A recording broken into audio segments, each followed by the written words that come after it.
Property last time. Many of the properties that we'll be seeing, or we have seen and will be seeing, are very fundamental properties, and their generalizations to metric spaces are what are usually the backbone of getting convergence of various approximation results. So what we had was that if S is a bounded infinite set in R, it must necessarily have a limit.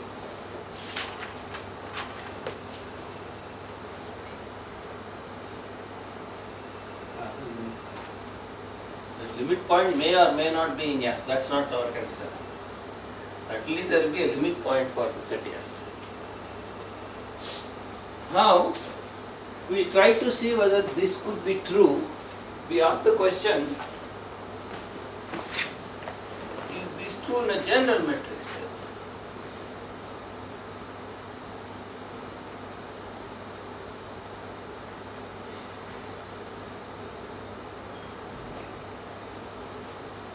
And we found the answer to be no by giving an example where this was false.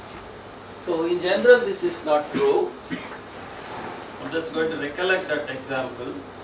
In general, this is not true. For example, this is what example we consider. Consider L infinity, consider the metric space L infinity R. What was L infinity R? It's all the sequences which are bounded, the set of all sequences which are bounded, and the distance. So it consists of that which is equal to the set of all vectors of the form x1, x2, etc., xj in R, and xj bounded sequence. Okay, that sequence must be bounded. So take all the bounded sequences, and with the distance between any two such vectors being the maximum or the supremum.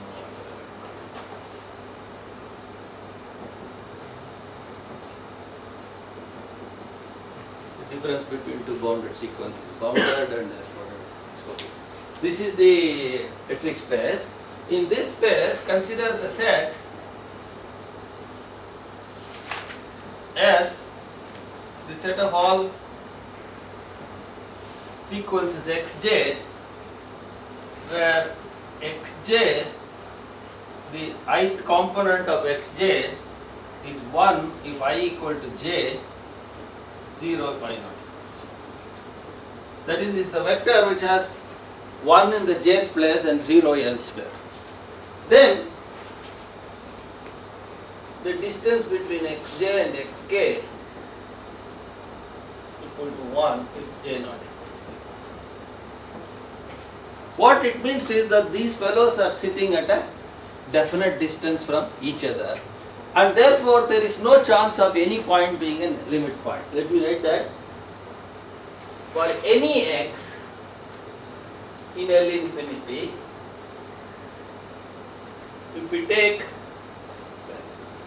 say for example, epsilon to be 1 by 3, then P epsilon x can have at most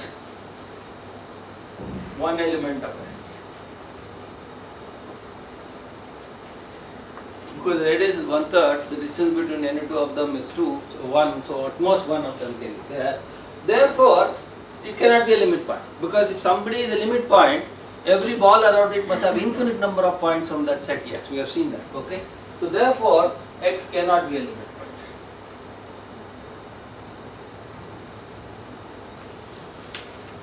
So what we have shown is any X you take, it cannot be a limit point. Therefore, S has no limit.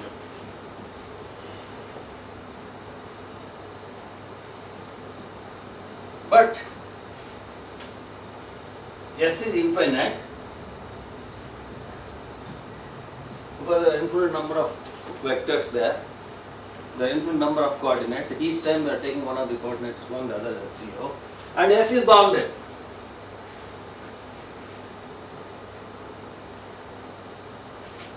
Why is S bounded? Because it is contained in the so-called unit ball. We take the origin and the 0, 0 vector and draw the ball of radius 1 and look at its closure, and everybody lies in fact on the surface. So we have an infinite set which is bounded but does not have a limit point. So this generalization verbatim from R to a metric space does not carry over. So okay. So the Bolzano property as stated in R doesn't carry over to a general metric space.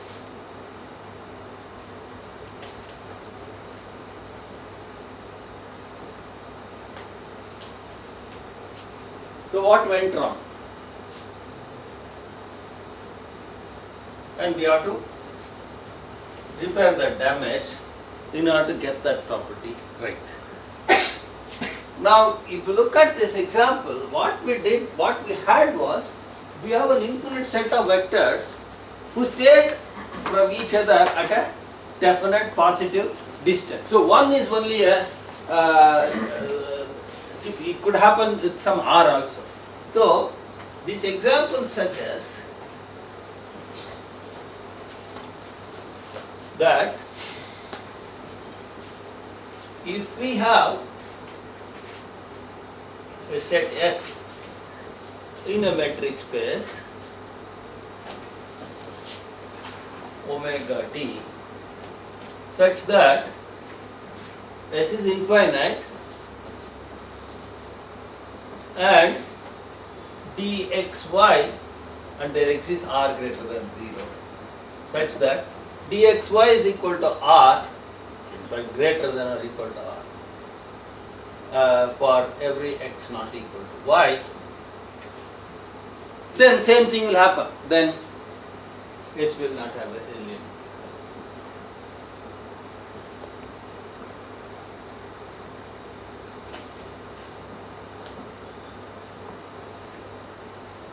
So how do you show? Same thing, instead of taking b epsilon to be 1 by 3, or take it as r by 3 now, and the same argument. So whenever this sort of thing happens, there is a problem. If you construct an infinite set where two elements stay away from a minimum distance, there is a minimum distance between any pair of points, then there is problem. This property says it cannot have a limit point. So therefore, we must avoid this. So we must avoid such a situation.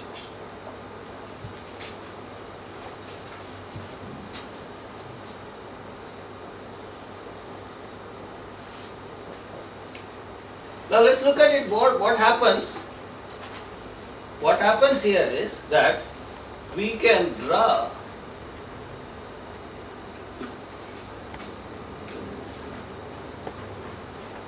infinite number of spheres of radius less than r by 3 in general case, they are 1 by 3, and no finite subcollection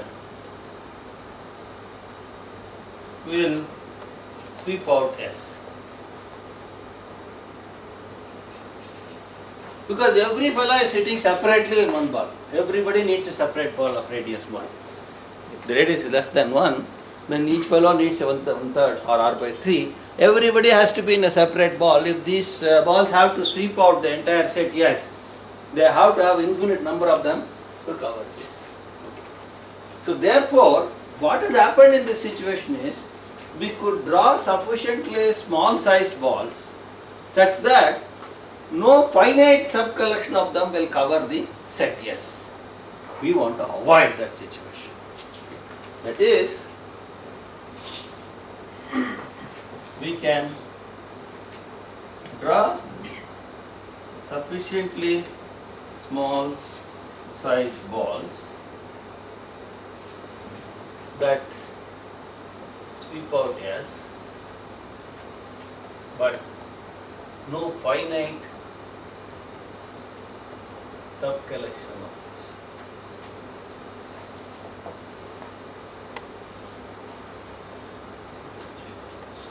Now the sweeping out of S is what is known as covering S in technical terminology. We say covers S. Okay. So the cover S.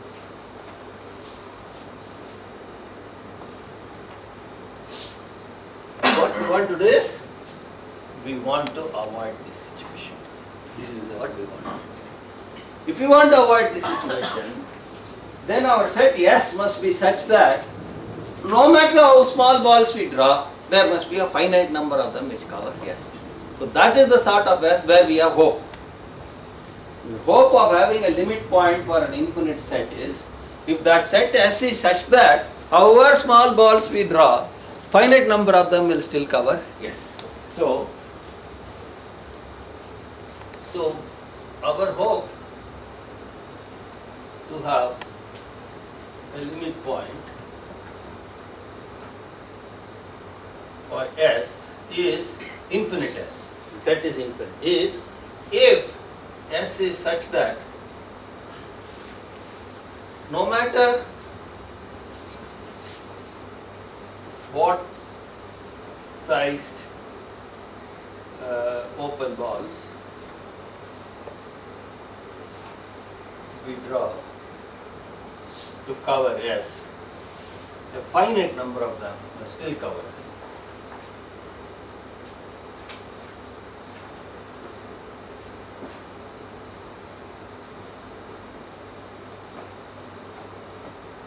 That's the only hope. Other types of, if this does not happen, S can be made shown like this, not having any, may not have any limit point as we have seen in this example. So there is a hope. Still, if we can do this, now we formalize this as a definition. Any set S which has such a property is called a totally bounded set. Some terminology. So definition.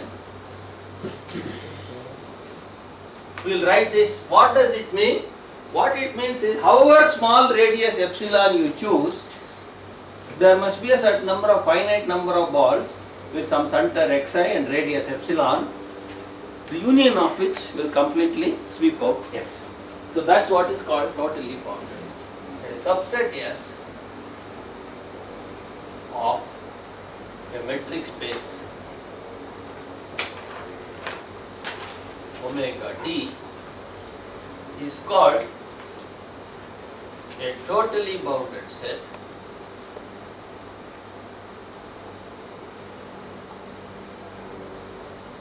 Actually, a more appropriate terminology would have been to have a finite net property.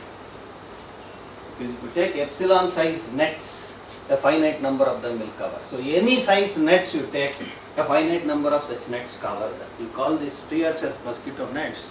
If you take any sized mosquito nets, a finite number of them will cover. So it's a much better problem to call it a finite nets property, but it's called totally bounded. If for every epsilon positive, whatever radius you choose, there exists a finite number of points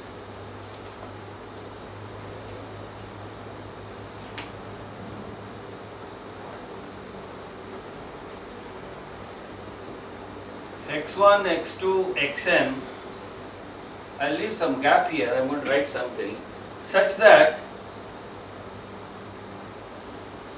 if you look at these points at the center and epsilon as the radius, and look at those nets that you can cover, and look at all those fellows that you can do from these n points, that will cover S.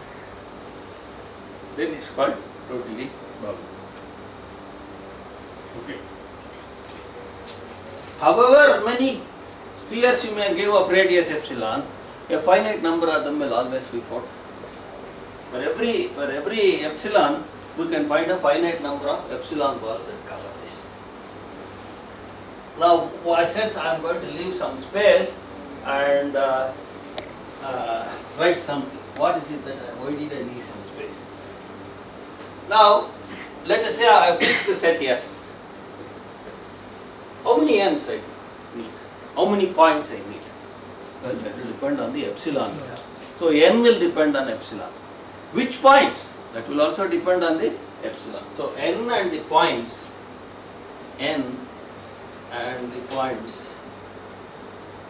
will depend on epsilon. And how many points and which points will depend on the epsilon that you choose for any given set S.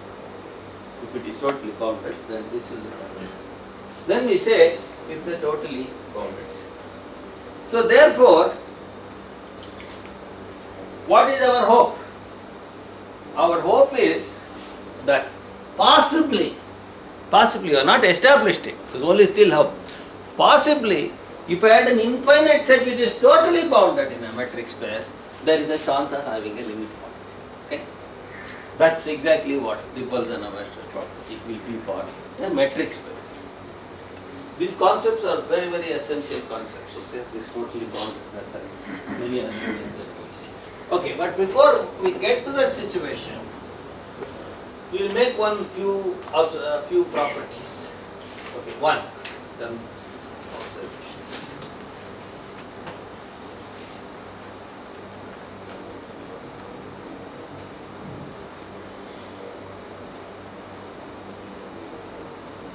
What is the connection between totally bounded and bounded?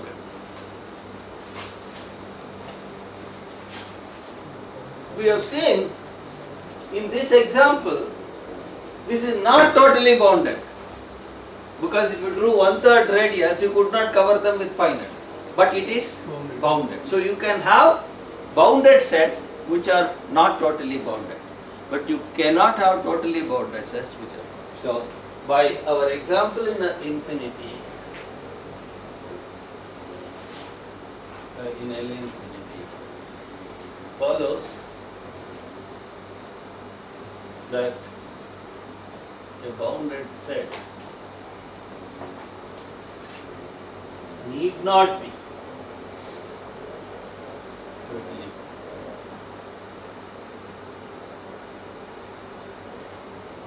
However, every totally bounded set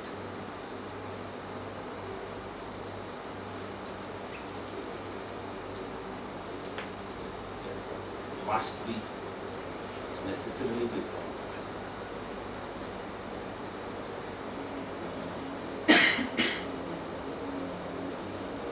I'll just list some properties, then later on we'll see how we prove these things.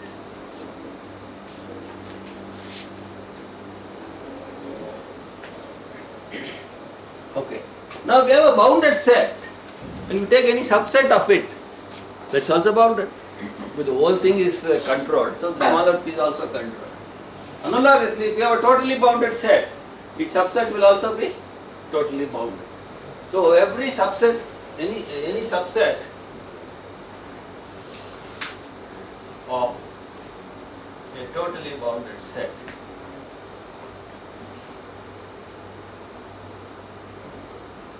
is totally bounded.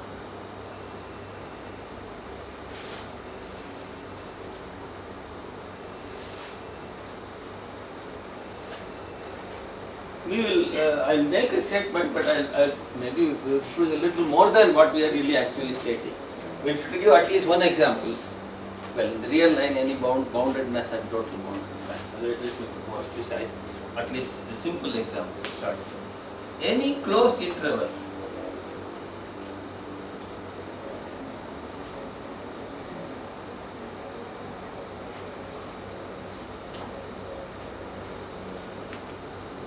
is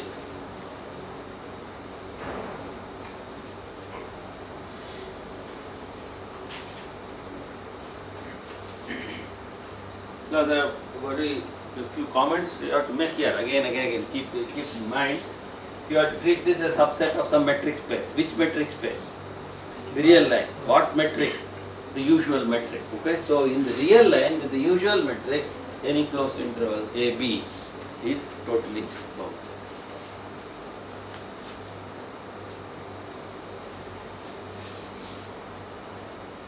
Now let me quickly see each one of these things. Then we'll come back to our Bolzano property again.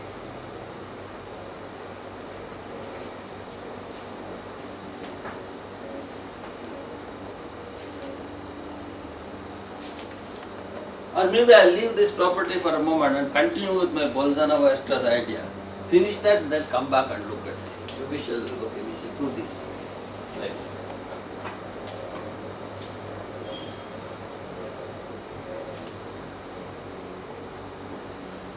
So, to look for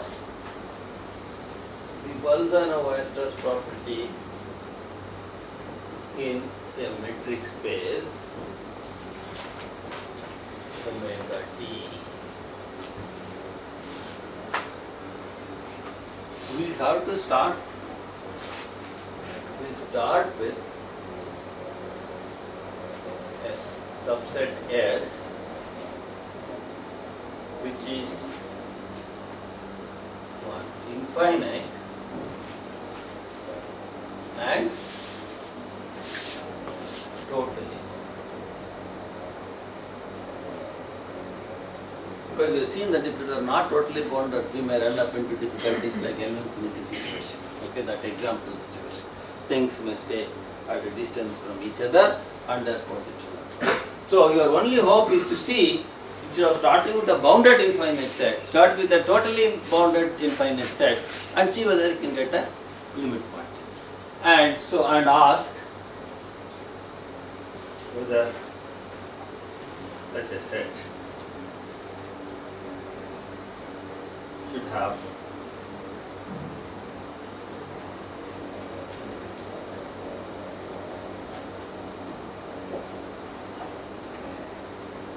the answer turns out to be yes, and that is called the Bolzano property for a metric space. I mean S provided you have something else. We will see what something else to be added as we go along with our investigation. So we have started with a totally bounded infinite set. Now first of all, it is totally bounded. If it is totally bounded, for any radius, there must be a finite number of balls of that radius which will cover S. So take epsilon equal to half. Well, any sequence of epsilon going down to 0 would have done, but we will take it first with epsilon equal to half. Then, since S is totally bounded,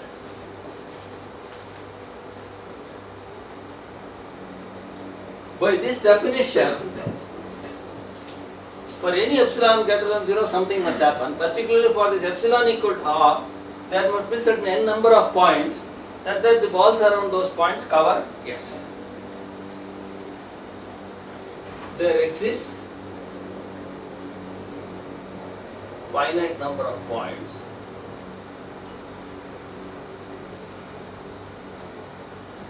x1, x2, xn. Of course, this again, the number n and the points depend on the epsilon, such that B epsilon B, let's call it as B half. We have chosen xj union j equal to 1 to n. Okay, that's the basic total boundedness property applied to a particular radius. That's all. For any radius, we must be able to have a finite number. In particular, for the radius half, we must have a finite. Now, S is infinite set. An infinite set has been trapped into a finite number of balls. That's the pigeonhole principle will tell you that one of the balls must have infinite number of elements. If all of them are finite number of S elements, the total will be finite. So therefore, one of them must have, so one of these balls.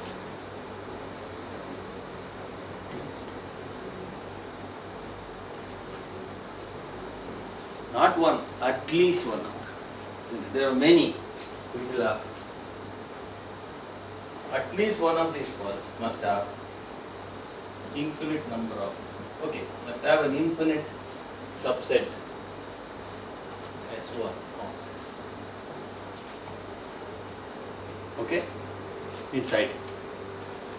There are many such balls, choose one of them. So let P half S1 be one such. Well, S1 will be one of those XJs. Okay, no, I don't know which one.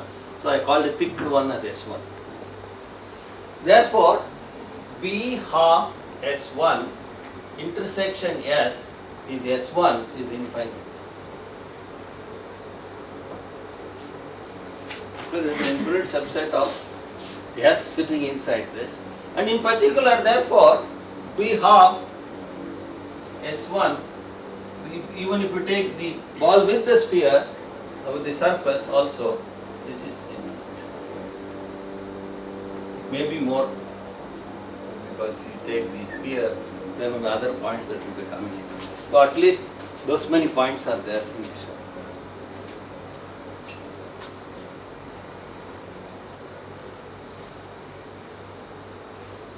Now next I shrink the size of the spheres. I take radius 1 by 2 square. Okay. Now take epsilon to be, now S1 is an infinite set. S1 is a subset of S. S is totally bounded. So S1 is also totally bounded. Okay. So S1 is an infinite totally bounded set. S1 is infinite and totally bounded since it is a subset of this. Because we have seen that any subset of a totally bounded set is totally bounded. Okay, so S1 is totally bounded. So now again, I am going to apply the fact that whatever radius you choose, there will be a finite number of balls which cover S1. Now I will shrink the radius to 1 by 2 squared and do it. So if you choose epsilon is equal to 1 by 2 squared, there exists a finite number of points in the metric space, of course, which again I don't know what names I should call. Let me just write y1, y2, ym, such that if you look at 1 by 2 squared yj union j equal to 1 to m, that covers S1.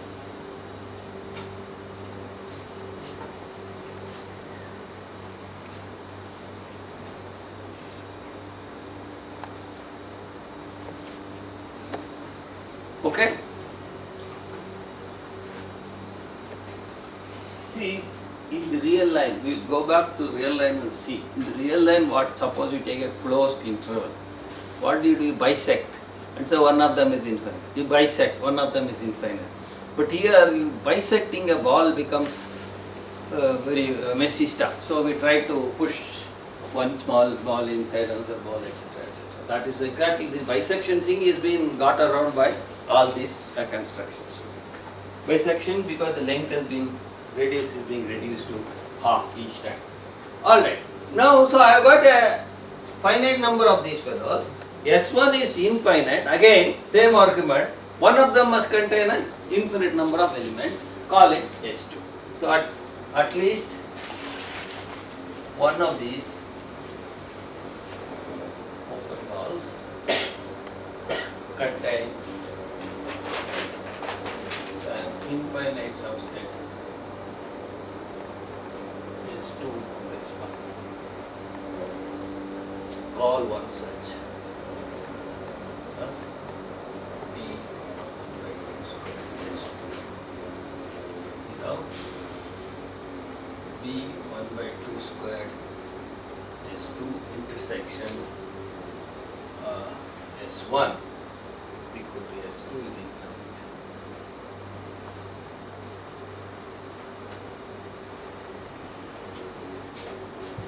And therefore B 1 by 2 squared S2 closure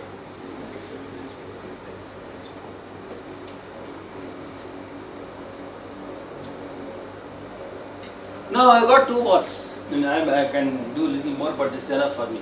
We take this the radius half fellow and the radius 1 by 2 squared fellow. Do they have anything in common? May not be, or maybe.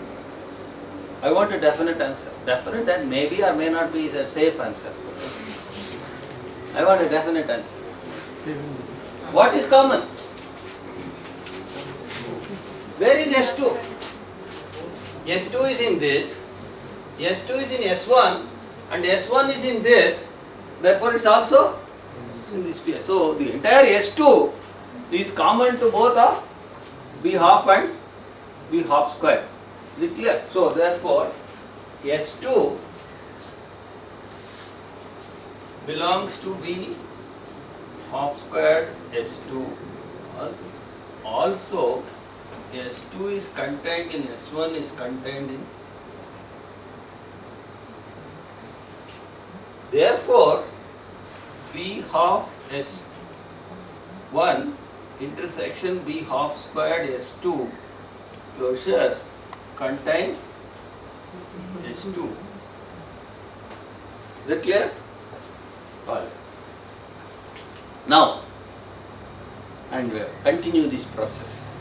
By induction, if you have constructed this first n balls, we can construct the next n plus 1 ball by reducing the radius to half and looking at the infinite set you got inside. So, let me just write this. Continuing this process,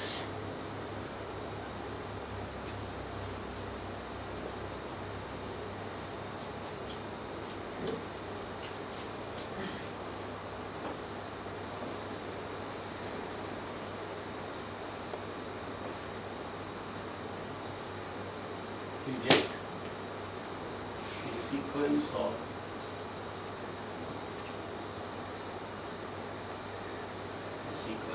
B half S1 closure, B half squared S2 closure, etc. such that 1 B1 by 2 Bn Sn closure intersection S is infinite.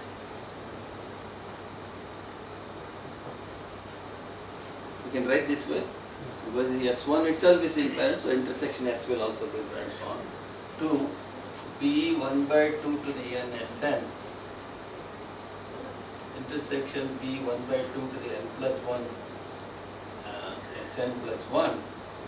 All I need is, it's not infinity, not empty, but it's infinite in fact.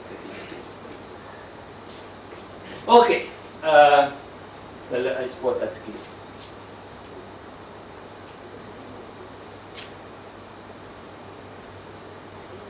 Well, I hope you remember these three properties I wrote. Now, there are only few things to verify. First, like the centers of the sequence of spheres that we have got, the centers of these fellows is a Cauchy sequence. Is a Cauchy sequence. Let's plain one.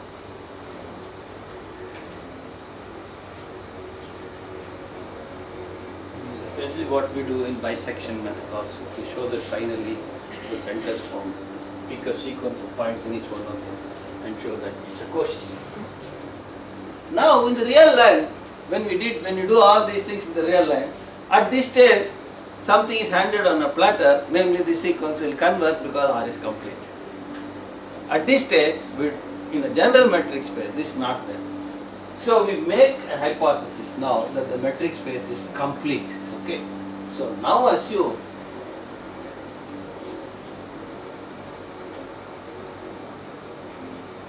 omega d is complete metric space.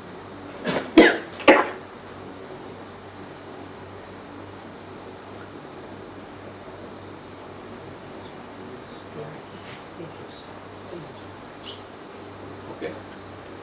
Then yn will converge. But therefore I say then limit n to infinity Sn exists.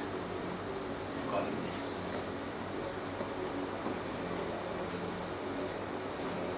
Now the claim 2 is that that is the limit point of this. This is a limit point. We are done. So if we prove claim 1 and claim 2, hence we have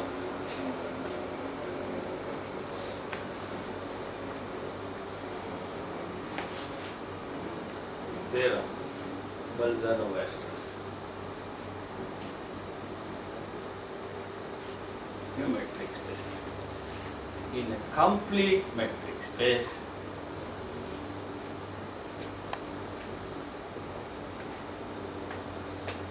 every infinite totally bounded set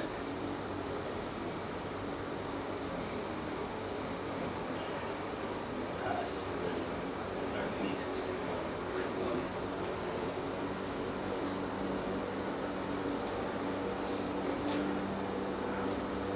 Okay. So you see exactly where this total boundedness comes into the picture. The total boundedness comes into the picture because as the example suggests that if the fellows decide to stay away from each other, then you are in trouble. Kill that possibility by asking that they don't do that. And secondly, that when we come to this stage, the centers are coming close and we want to make them eventually go to a limit point. And that completeness hypothesis is used in the fact that the centers form a Cauchy sequence, all right, but eventually that they are going somewhere is what is forced by the completeness. So, essentially in some finite ball, we are trying to put infinite number of points. Essentially, yeah. Exactly, yes. But then we must be able to do it for something, however small. Then for to get to the limit point, we say for that point, however small you draw, there must be an infinite. So in order to arrive at that, we are going on reducing the ball radius to be smaller and smaller. Okay, so that's the gist of the Bolzano stress property. So what we do is eventually we try to squeeze that set into very small and smaller and smaller, large number of those points, infinite number of those points, smaller and smaller and smaller radius, and the centers will be collapsing to one point, and the smaller balls therefore can be thought of a small neighborhood of that collapsed point, and that collapsed point therefore will have in every neighborhood infinite number of points. That's essentially the idea. It's clever, simple. Only thing is you had to get rid of that difficulty you had. Boundedness was not just enough. And the real line had the completeness built into its structure, and that may not be there for any general metric space, so you have to add it as an additional hypothesis.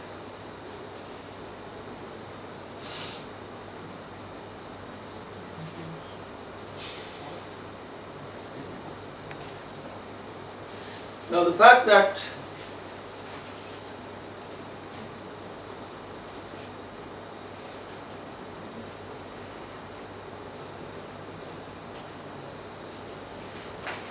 he observed that we are eventually trying to put as many as possible in smaller and smaller balls, and that is what this forces this limit.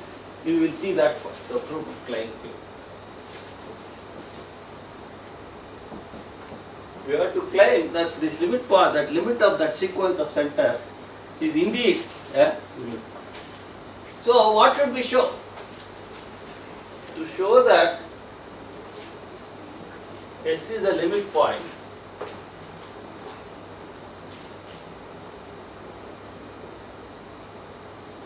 we must show that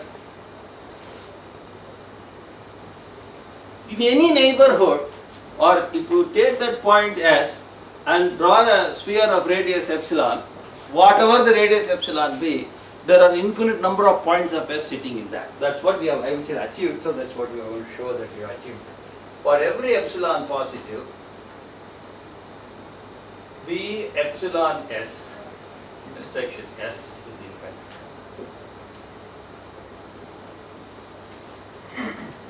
This is what we want to show.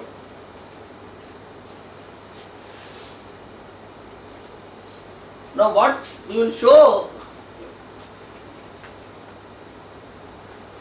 so first of all, this is what we have to show. First of all, since Sn tends to S, we observed that the Sn limit of Sn is what we call as S. Since Sn tends to S, Sn and S can be made as close to each other as possible for sufficiently large n. Now I will make it say half the epsilon or whatever it is, okay. So there implies there exists a state n such that n is greater than or equal to n1 implies d Sn S is less than epsilon. And also we can find an n2 such that 1 by 2 to the n2, those radii that we had, becomes as small as we want. So again epsilon by 2. Now what I am trying to show is the following. We want to show that this set is infinite. That inside this sphere of radius epsilon and center S, there are infinite number of points of the set S. What I am going to show is actually take that the sequence of closed balls we had got. One of them actually goes and sits inside this B epsilon S. If it sits inside, it already contains an infinite number of points and therefore we are done. So therefore that's what we are trying to do, make this radius so small that it will go and sit inside. Okay. Then for choose, okay. Now we will make an n big enough so that both the properties are satisfied. So choose capital N greater than or equal to n1. We show B 1 by 2 to the n Sn closure is contained in B epsilon S. Therefore, an infinite number of points of S because B 1 by 2 to the n Sn as I.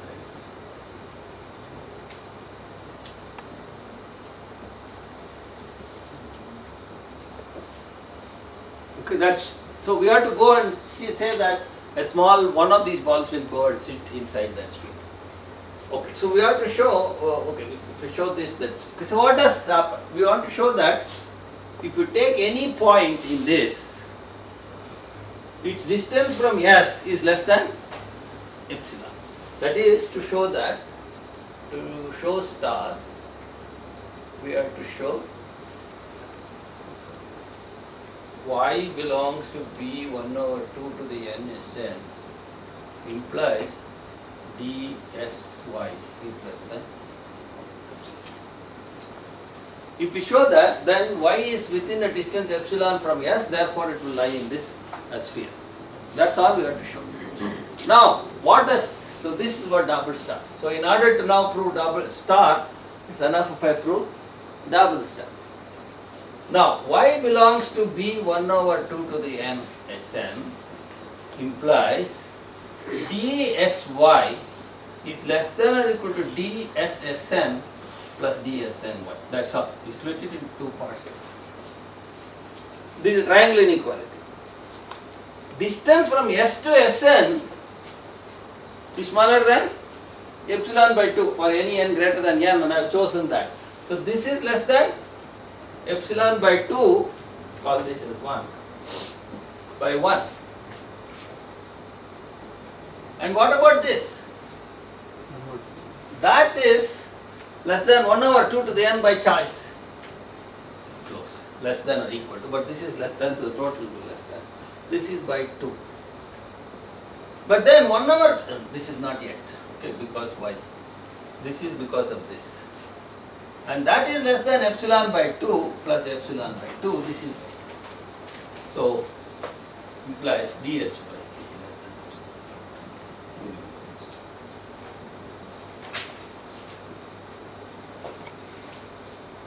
Okay. So what happens is, here is S, here is this Y. There is an intermediary who adjusts the distances, Sn. From here to here it is small, from here to here is small, so the total can be made small, how small, whichever small you want, by choosing that intermediary point fellow I have to choose appropriate, depending on what epsilon you want. Depending on what epsilon you want, I choose the intermediary fellow Sn, and then from through him I see that this total distance has to be less than epsilon, and so he lies inside that one. Is that clear?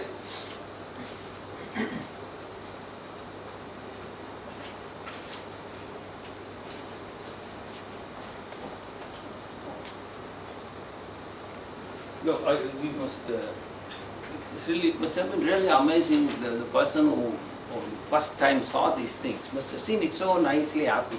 He must have tried. See, the thing is, he would have tried so many things, and every time he saw a block, he removed that block by putting the right thing.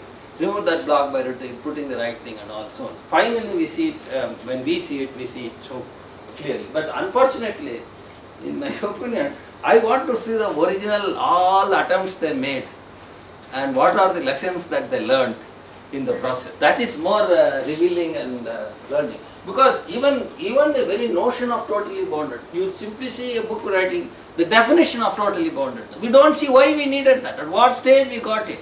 See, that's where the Abel's statement that you always read the masters, is the original masters. They write in a way where perhaps almost they tell what went in their mind. I always give as an example for this mess of writing books. I have my greatest complaint against pure mathematicians. They simply don't know how to write a book. I remember one of the textbooks in algebra, in the introduction, he writes that I am writing this book for an average student. So he wants to make everything, lots of explanations clear so that, then when I met this author once, I told him he should have made if I write a book, I will borrow that sentence, but I will add one more phrase. I am writing this book for an average student like me. Okay, so the thing is, I want to see what's happening. When I pointed this out to one of my great algebraist friends in India, very outstanding algebraist, leading well-known figure and all, so he said, "Sir, why do you want to write all these things? You could have written it compactly. A good student doesn't need all this." I said, "Did you read it writing for an average student? And a good student doesn't need your book." He just knows it. So therefore, what are you doing? So you no longer you need to write a book for a good student. It is the next level whom we want to lift up. And so I like that author saying, at least whether he was successful in his attempt or not, it's a different question. He made an honest attempt saying that I am addressing my book to an average student. So I learned that I am addressing these things to an average student like me, because when I learned these things, I had all these problems. Suddenly somebody defines total boundedness, and I don't understand why this suddenly came, why we want all this. It's there in the proof, it comes out neatly. Okay, so therefore, many a times, we must see why a definition. And most of the books are written as definition, lemma, theorem, proof, corollary, remark. It's a great art of not writing books which you should never follow.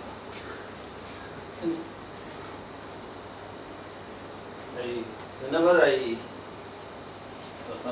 somebody comes and asks me about to learn about operator theory, the basic fundamentals of elements of operator theory, I always ask them to go and read a book which came long back, called a book called Functional Analysis by Rees and Nash.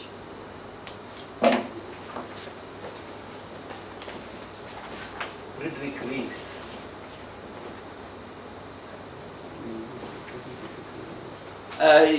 The reason is that there is something different in this book. I mean, in a sense that when you read this book, you almost see things happening. You see things happening. And you don't see anything as a magic. It's all naturally, it's happening. So, and that's because almost all the things are due to Friedrich Ries. I mean, the dense, the results of Ries are dense in that in the classical operator theory. So, everything is from the horse's mouth. So, he knew clearly what went on and where he put the definition and things like that. And you will see things happening so beautifully and neatly. And I don't think anybody has written anything better than him afterwards. You find a number of books, umpteen number of books on functional analysis and operator theory and all these things. I don't think anybody has done anything better. That part of operator theory which he has written, nobody has done anything better than his exposition. That's my opinion.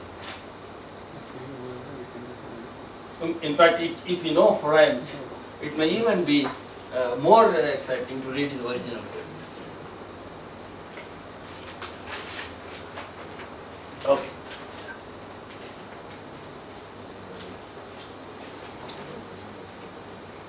Right, so we proved claim 2.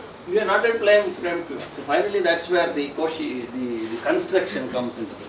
We saw the construction coming into the picture here in showing that it's a limit. We are shrinking in size, but at each time sweeping out an infinite part of S. They kept on sweeping out an infinite part of S all the time with them. So that's what made that in the end also there was an infinite thing hanging around S. And that's made it a limit point.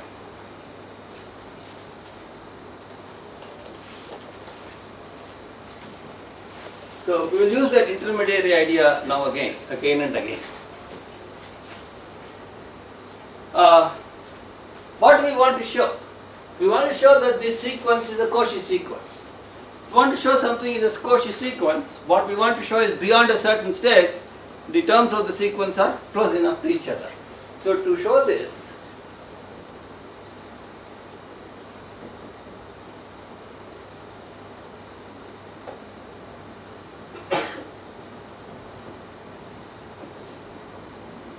for every epsilon there exists a stage such that beyond that stage the elements of the sequence are within a distance of epsilon from each other. Okay? Alright, so that's what we will do. Now we want to go from Sn to Sm and see how much distance it takes. Assume m is greater than. That means you will have Sn plus 1, Sn plus 2, Sn plus 3 and then eventually Sm minus 1 and Sm. So what I am going to do is the following. I start with Sn. Then I go to Sn plus 1. Then I go to Sn plus 2, then to Sm minus 1, then to Sm. So I am going to slowly move from Sn to Sm and see whether I can control the distance. Right. Now each stage I choose an intermediary to go to that place. Let's see. How do I choose the intermediary? We have this in the closed ball of 1 by 2 to the n Sn and 1 by 2 to the n plus 1 Sn plus 1, there will be one fellow at least. And let's call that as Yn. Where is Yn?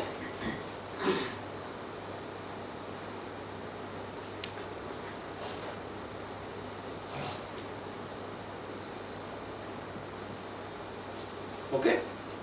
Then I will come here, then go there. This distance will be smaller than this distance. Then here I will choose similarly what? Yn plus 1, who belongs to be 1 by 2 to the n plus 1 Sn plus 1 intersection b 1 by 2 to the n plus 2 Sn plus 2. That is, the intermediary point belongs to the closed ball with these two centers. And you go on like that. Here what should I choose? Ym minus 1. Then what I will do is I will calculate this total distance. Like this chain. Now the direct distance will be less than or equal to all these paths to the intermediate. That is the triangle inequality. At each tail you apply the triangle inequality. From here to here is less than or equal to this to this, this to this, this to this, and that total distance will be less than or equal to direct distance. So therefore, we write this. Choose a point yk belonging to 1 by 2 to the k sk closure intersection 1 by 2 to the k plus 1 sk plus 1 closure. For every k equal to 1, what should I write? N onwards, right? N plus 1 up to m minus 1. Then dsn sm is less than or equal to dsn yn plus dyn Sn plus 1. That is this part. Right? The next go this way. Then plus dsn plus 1 yn plus 1 plus dyn plus 1 Sn plus 2. That is this part. Next part this part. You go on doing like this. What will be the last term? D Sm minus 1 ym minus 1 plus d ym minus 1 Sm. Okay? Now we estimate this distance. This is, shall I write this? What can you say about Sn ym? 1 by 2 power. 1 by 2 to the power of x. So this is less than or equal to 1 by 2 to the power of x. What about this? See, that fellow yn is also here. So he is in the ball with center this one and radius 1 by 2 to the n plus 1. So the distance will be less than the radius. So it is less than 1 by 2 to the n plus 1. The next one will be 1 by 2 to the n plus 1 plus 1 by 2 to the n plus 2. If you go on like this, what is the last term here? 1 by 2 to the m minus 1 plus 1 by 2.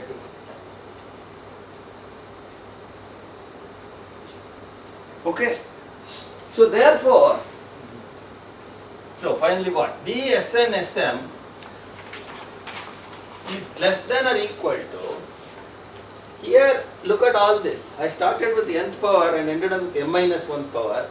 Here I started with the n plus 1 power and started with the m power. Throw in the missing thing so that both of them look alike. So I can write it as 1 over 2 to the n plus 1 over 2 to the n plus 1 plus 1 over 2 to the power of m. I added twice that. I have added a 1 over 2 to the m here. There will be a positive quantity to the right side, still making it bigger. And I have added a 1 by 2 to the n here, and so I am making the right hand side even bigger. So this will be this situation. Basically we are done. The geometric series 1 over 2 to the k converges. So between any n and m, the partial sum can be controlled as you want. Okay. So now the RHS, I will just write it. RHS force is the tail end piece, a tail end piece of the convergent geometric series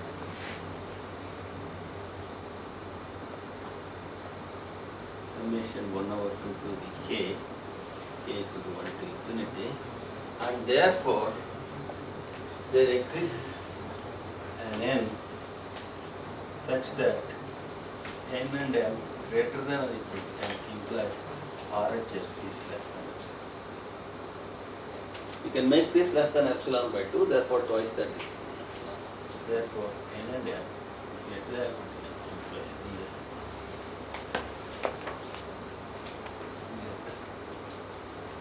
Sequence of partial sums is Cauchy. Pardon me? Sequence of partial sums for that is. Yeah, it is the series is the tail end. Piece of the tail end is still a series. I removed the first n terms and removed the other tail part. So I have taken a small piece of the tail end, and that can be made small. That is, this is actually the Sn difference of the two partial sums. It is the Sm partial sum minus the Sn. Yeah. M partial sum minus, this is the difference between the two partial sums of the series, and since the series converges beyond a certain state, they can be small and therefore greater. Okay. So you see the triangle inequality is crucial in all these things. This is why that one piece is a very, very crucial property that has to be put for the metric. The moment you have triangle inequality removed, there will be lots of problems in getting. You don't know in any of these cases how it is. So we have this Cauchy sequence, and we have proved that that limit is the limit point of S, and therefore we have the theorem that Bolzano-Versus theorem, which says that in a complete metric space, any totally bounded infinite set must have at least one limit point. Okay. So that is the correct version lifted from the real line to the abstract metric space situations.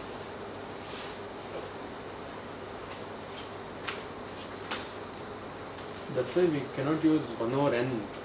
Right? No, you cannot. You cannot use one. See, there I said that instead of choosing 1 over 2, you could have chosen 1 over 2 squared, etc. You should have could have chosen an epsilon 1, epsilon 2, epsilon 3, epsilon 4, and then such that the sum of the series epsilon j is convergent, and then you could have done. And the easiest one is 1 by 2. Incidentally, of course, that's where I think, I don't know who made the statement. Bertrand Russell, I think. Mathematicians have not summed any series properly other than the geometric series. Eventually, everything is somehow estimated in terms of the geometric series. Okay, that's the only thing. 1 plus r squared plus r to the power of n plus etc. When mod r is less than 1, the sum is 1 by 1 minus r. I think then they go on estimating the convergence of series, somehow or the other bringing to that level. Okay. Right.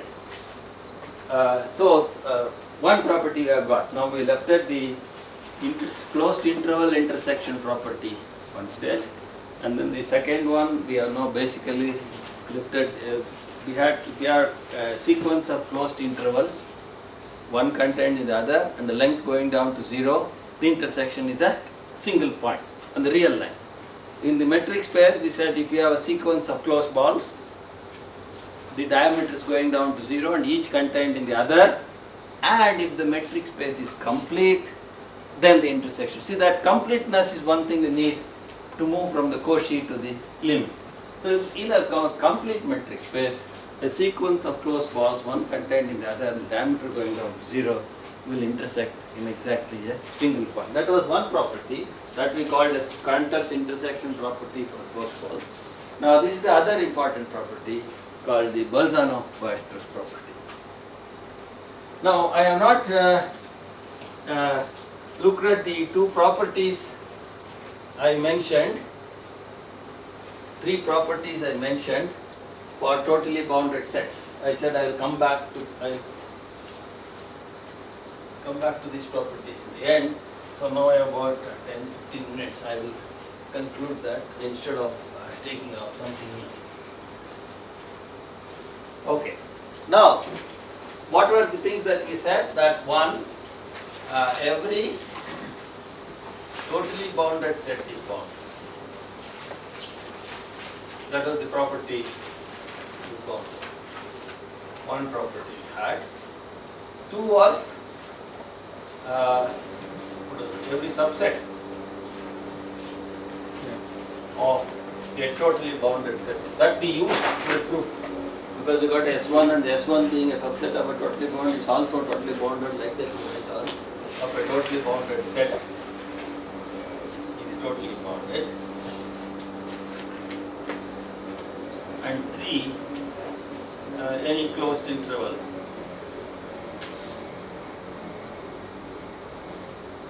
in P in R.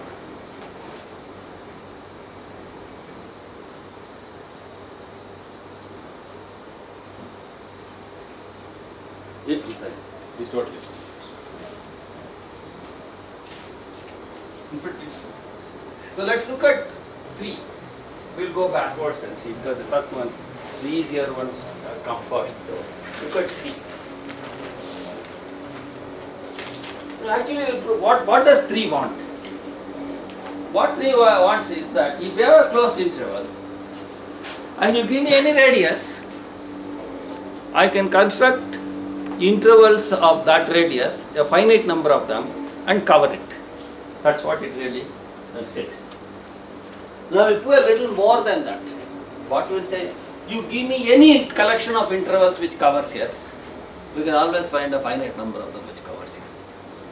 So we prove a little more than, for the purpose of later stages, to prove we want a little more. Namely, if I is any collection of closed intervals, any collection of open intervals that cover S, cover J, then a finite number of these will cover S.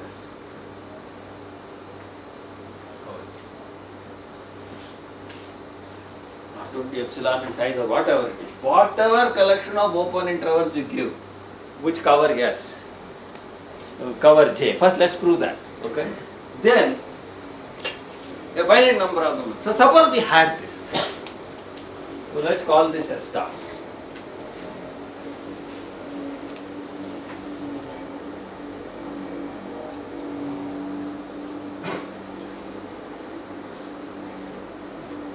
Then, given any epsilon,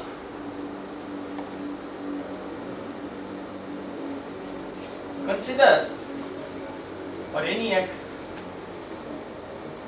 in J, consider the interval x minus epsilon x plus epsilon. Call it as Ix. Okay. It's a interval of radius less than epsilon. Now look at the collection of all these fellows. Call I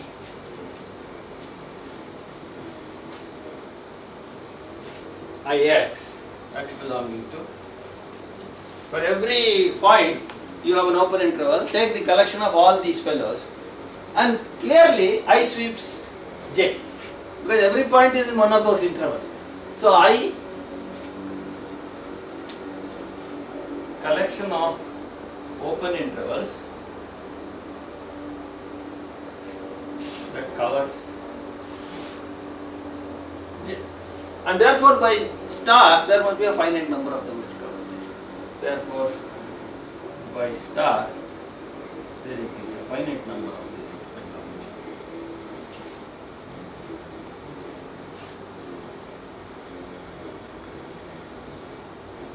So given any epsilon, we can always, for any epsilon, we have a finite number of epsilon intervals which cover J. That's what total boundedness is. And therefore, for every epsilon positive, we have a finite number of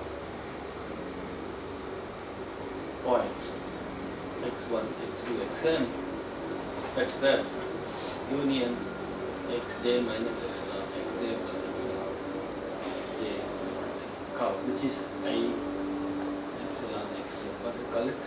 IXJ, cover, therefore J is total. Okay. So if you have star is more than what you want. Any interval you give, you can cover. Now how do I get star? Therefore we have to prove we do star. Star is little, we will use it, that idea later for stability, that's one. So let's prove that star. There are too many stars in this note, but this star refers to the immediate backward star. So we have an infinite idea at the same. You have the interval, you bisect it, right? So suppose false. That is, we have a collection of intervals, finite number of them cannot cover J. That is, finite number of intervals from I cannot cover J. There is some such, so there is a open interval cover for which a finite number of them cannot cover J. If that's so, look at M with the midpoint J and look at AM and MA, MP. One of them cannot be covered by a finite number. Because if both of them can be covered by a finite number, the whole thing can be covered by a finite number. So one of them cannot be covered. One of them, again at least one of them cannot be covered by the finite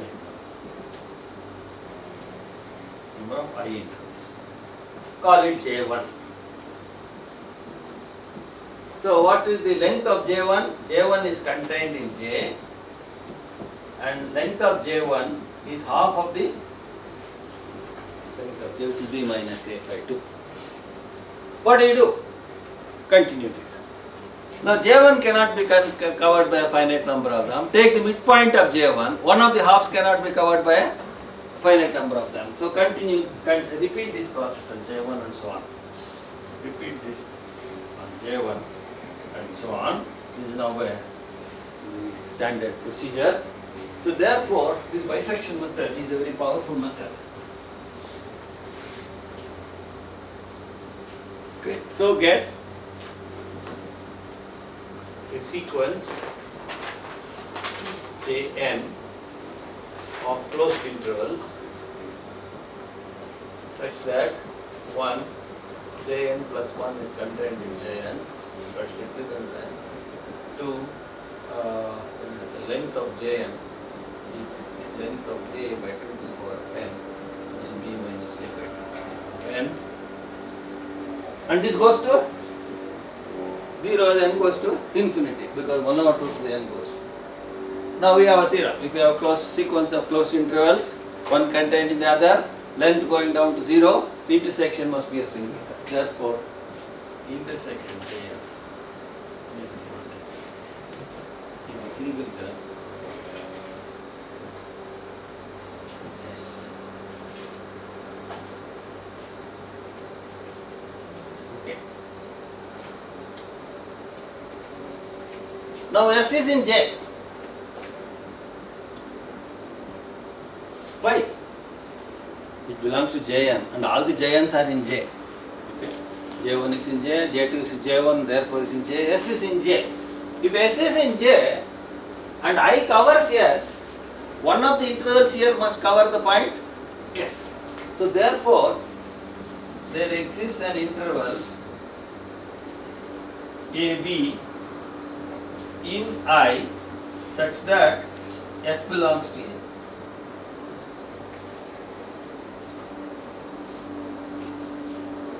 Looks like this. Here is A, B, here is S, somewhere here is S. Now what's happening? Those intervals are getting smaller and smaller.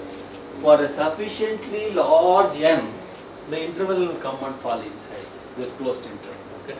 I will leave it as an exercise. Very easy to see. Easy to see. Okay? That there exists an n such that Jn is contained in. That is because they are all crashing onto S. So at some stage they are going to come closer and closer to us, therefore they will have to be trapped inside this interval.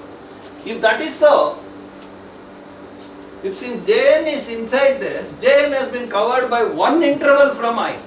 But we all the time have been claiming that none of these Jn's can be covered by, I should write it here. All the Jn's have been, no Jn can be covered by finite number of s. So which implies Jn is covered by a single interval from commutation. Because by our construction, all the Jn's have been so chosen that none of them can be covered by a finite number of intervals. Okay, so therefore the starting premise must be false. So that therefore if you have a closed interval AB, where AB or a real number, that's finite closed interval, then no matter what open intervals cover them, the finite number of them will also cover them. Okay. So this is a important property. This finiteness is eventually what is going to lead to the notion of compactness, just like is in vector spaces. No matter what vectors cover this, a finite number of them will cover this. That's called a finite dimensional space. So here, no matter what the topological, and how many topological fellows, basic topological fellows like these open intervals cover, finite number of them will cover. So that's what is essentially, this finiteness is the notion of the compactness in the topological sense, this idea of finiteness. Somewhere along the line, we can do with a finite number of basic things. If that's possible, such a thing is important or easy to handle. Not important, it's easy to handle. So, okay. Therefore, we hang on to whatever is easy to handle. Leave the difficult ones for others. Okay, so 3 is over. What about the second one?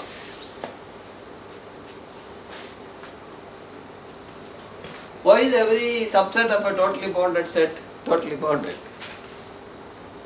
Works for the mother set and what Yeah, if it is going to work for the bigger one, it's going to work for the smaller one. That's essentially the idea, so you can write it down. What about the fact that if it is totally bounded, it is bounded?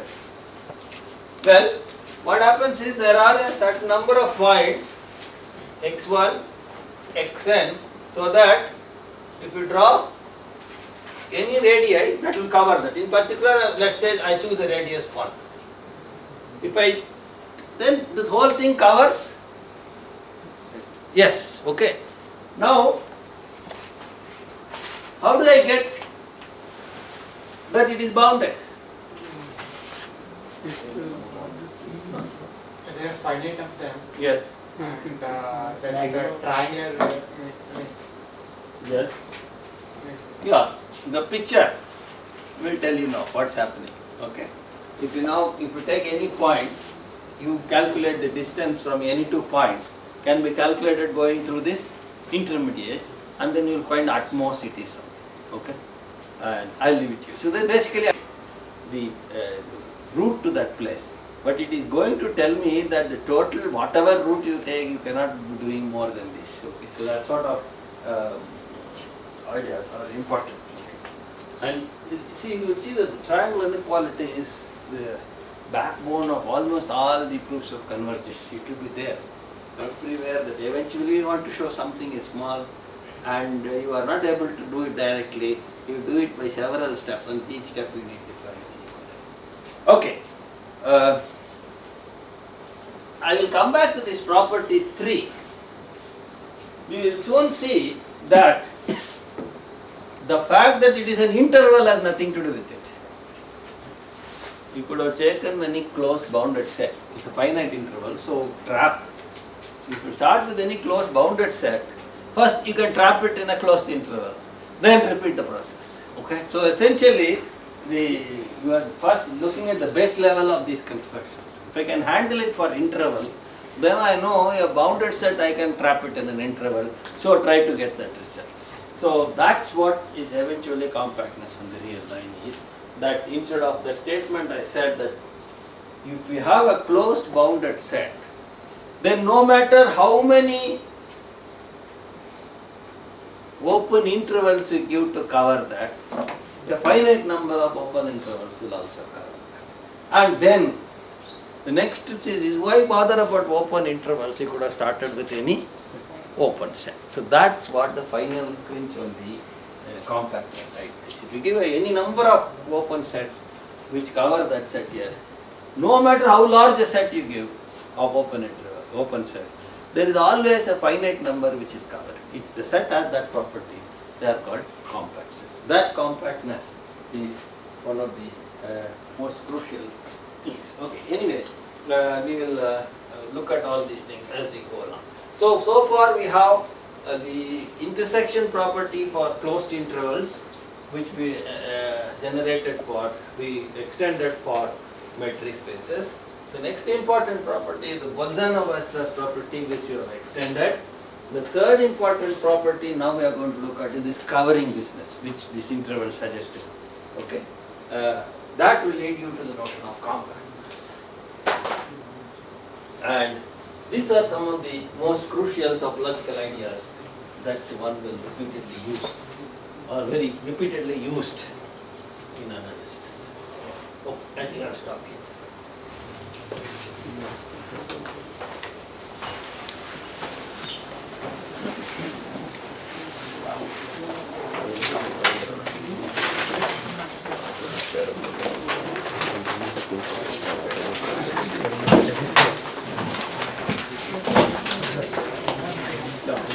Where did you vanish? Run home. Now, the status of the notes is in pathetic state. Okay.